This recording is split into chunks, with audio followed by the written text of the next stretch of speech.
আমাদের এখানে মিডিয়ার আছেন, আমাদের পল্লবী থানায় আমাদের অফিসের তদন্ত অফিসারকে বলেন আমাদের এইগুলো তদন্ত করে এই জসিমকে আটক করতে।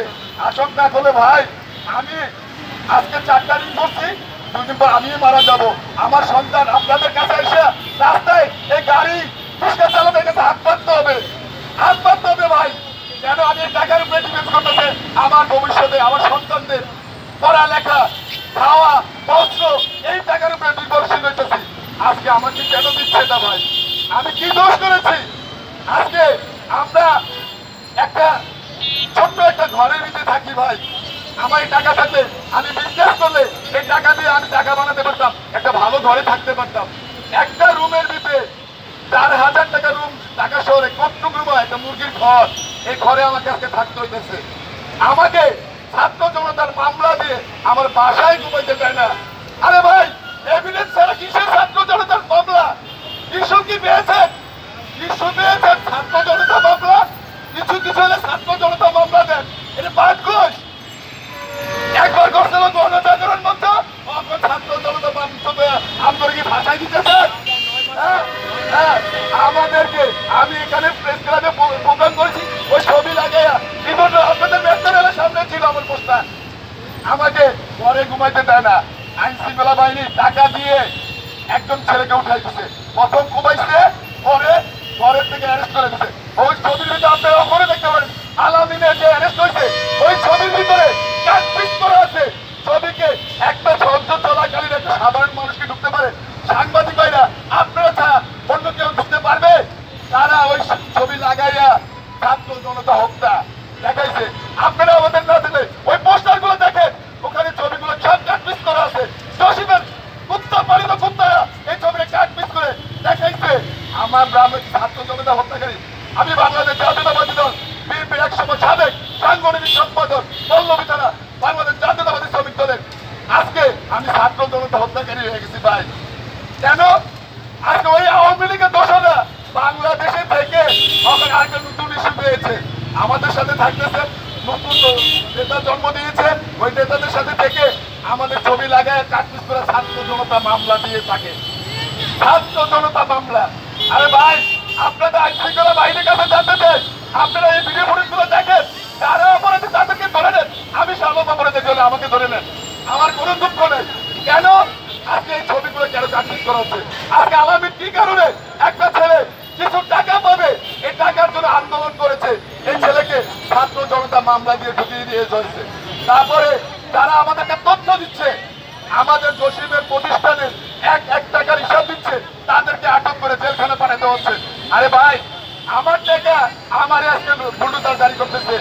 আজকে আমি আপনাদের কাছে, আমি ডক্টর ইউনূস আর উপদেষ্টা যারা আছে মন্ডলী আছে, স্বরাষ্ট্র উপদেষ্টা মন্ডলীর কাছে জানতে চাই, আমরা কি এভাবে অসহায় হয়ে থাকবো?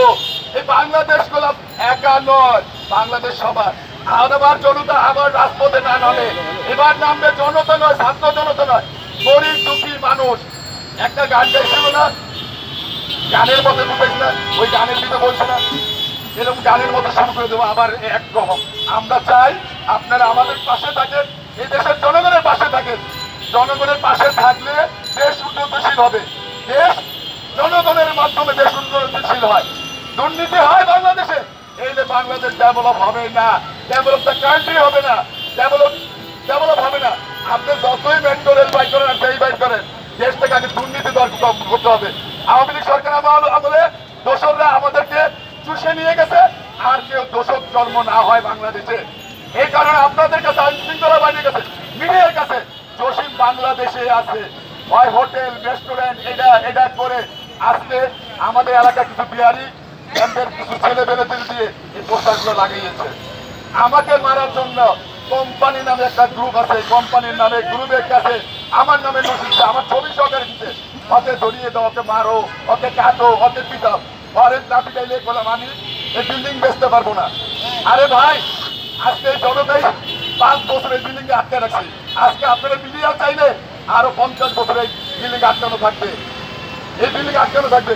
কেন আপনারা মিডিয়া, আপনারা যারা মোবাইল মিডিয়া আছেন, টিভি মিডিয়া আছেন, আমাদের একটু দয়া করে, আমাদের কাছে টাকা নাই, পয়সা নাই, আপনাদের কিচ্ছু দিতে পারবো না। শুধু ভালোবাসা দিতে পারবো, 1 গোলাপ ভালোবাসা দিতে পারবো, এর চেয়ে বেশি আমরা আপনাদেরকে কিছু দিতে পারবো না। আমরা দরিদ্র হয়ে গেছি। ওদের বলেছি কত লাগে, এমন দিন আসবে আমি মারা যাই, আমার ছেলে এই গাড়িতে রিক্সা আমাকে বিক্রি করে আমাদের সংসার চলতে হবে। কেন? আজকে আমাদের টাকা নিঃস্ব করে দিতে জসিম। আপনারা আপনাদের কাছে মিডিয়ার কাছে জানতে চাই, ওই সময় নান্নু কমিশনার এ বাংলাদেশ ছেড়ে যায়নি, এমপি সাহেব বাংলাদেশ ছেড়ে যায়নি। ইলিয়াসউদ্দিন মোল্লা কি দেশে আছে? আরে নাই, এক কোনো জায়গায় আশ্রয়তে আছে, কোন সেনানিবাসে, নাইলে কোনো আত্মীয় স্বজনের বাড়িতে। নান্নু কমিশনার এই বাংলাদেশের মাটিতে আছে। ওই সময় তারা বলেছে আপনাদের টাকা চিন্তা করতে পারে, কেউ না দিলে আমি নান্নু কমিশনার টাকা দেব। ওই দোসর গেল কোথায়?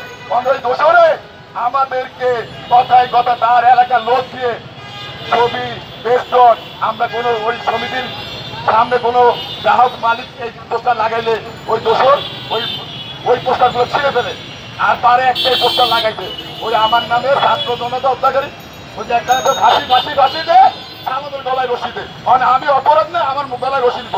এটা নতুন স্লোগান পাইছে তো বাংলাদেশে, ছাত্র জনতা আন্দোলনের পরে একটা স্লোগান পাইছে, ফাঁসি দে, ওকে কেন গলায় ফাঁসি দে।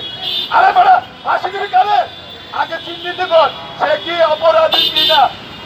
যখন আইন শৃঙ্খলা বাহিনী কারোর নামে পোস্টার করবে, এই পোস্টারের নমুনা জানতে হবে, এই নমুনা কিভাবে হয়েছে, আচ্ছা কি তিনি অপরাধী কিনা।